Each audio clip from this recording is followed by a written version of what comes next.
My name is Thalia Lentz. I'm 58 years old. I was born and raised in Montreal, Canada. And after I finished school in Montreal, I graduated McGill University. I moved to the United States to be with my family, and I've lived here ever since. I got married here and 2 children. My undergraduate degree was in education at McGill University. When I completed that and moved to the United States, I did not get a teaching job. And I ended up in a place where I was really selling word processing. I wasn't happy doing that. One day I had a dinner party for my husband's company, and his computer consultant came to the house as well. And I told him how unhappy I was, that I wasn't teaching and I didn't like the job I had.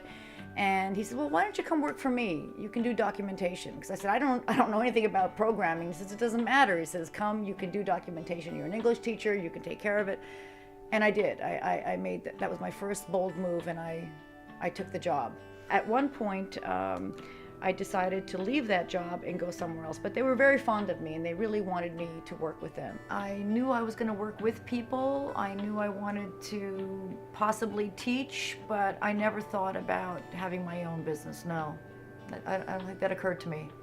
Nor was it something that I strived towards. But now that I have my own business and I've basically had a limited number of jobs outside of my own business, I don't know how I could ever work for anybody else, to be honest. So what we do is we do software development and design. We custom design programs to help people run their businesses. So we're IT solutions. In the last few years, we developed a system, a royalty accounting system for music publishers. So we have a package that we are promoting and trying to sell, but we still maintain ourselves as a custom software developing house. I never really thought of myself as a computer person, and I'm not a geek in any way.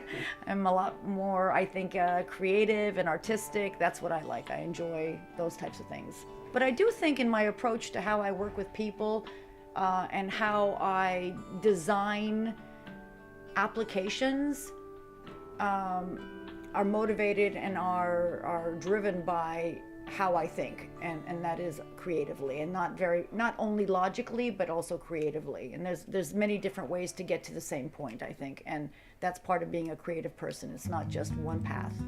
As you can see, I'm a little bit disheveled when it comes to my workspace, and I've always been this way.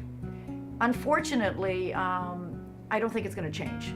So I've learned to work this way. I always know where a piece of paper is, even if it's under a pile of many papers. So it may take me a fraction of a second longer to find it, but I know it's there. I remember a lot of things, and I am about chaos. I like to work under pressure. I like to do different things. If I get tired and I'm sitting at my desk and I need a break because I'm mentally not able to handle what I'm doing right now, I go over there and I start beading because I like to make jewelry. So I multifunction all the time. I could be on the phone, I could be typing an email, and I could be writing something, and usually quite successfully. And I'm not just saying that, it's the truth. There are some times that I get overwhelmed when on one given day I may get, 5 customers calling at the same time wanting something done right then. Then it's tough.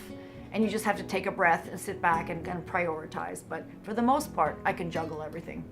So I surround myself so that when I'm sitting at my desk and I'm not looking at my 4 screens, I'm looking at the things that make me feel good, like dragonflies and fairies and little elves and, of course, pictures of my family.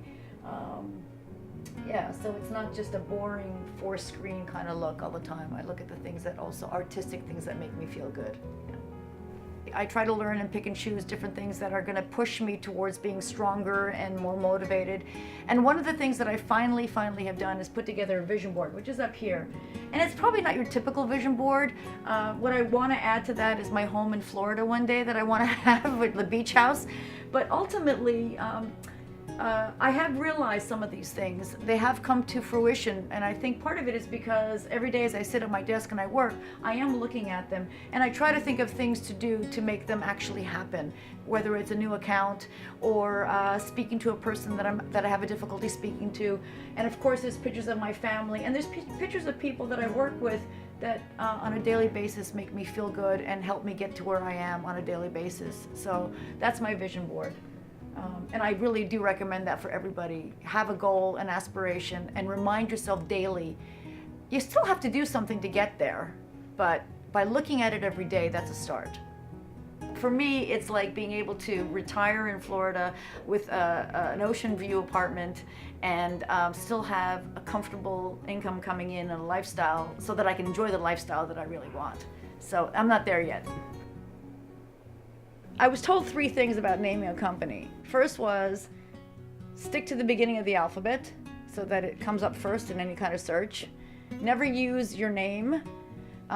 It should not be about you, and make sure that the title or the name of your company kind of reveals a little bit about what your company does. And I broke all 3 of those rules.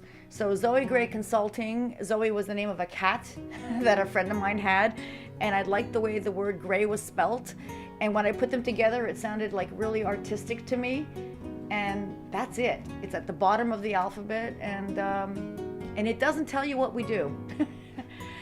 And that may not be the best thing, but that's who I am. And they still call and ask for Zoe Gray, and I always say she's not available right now. I'll take a message.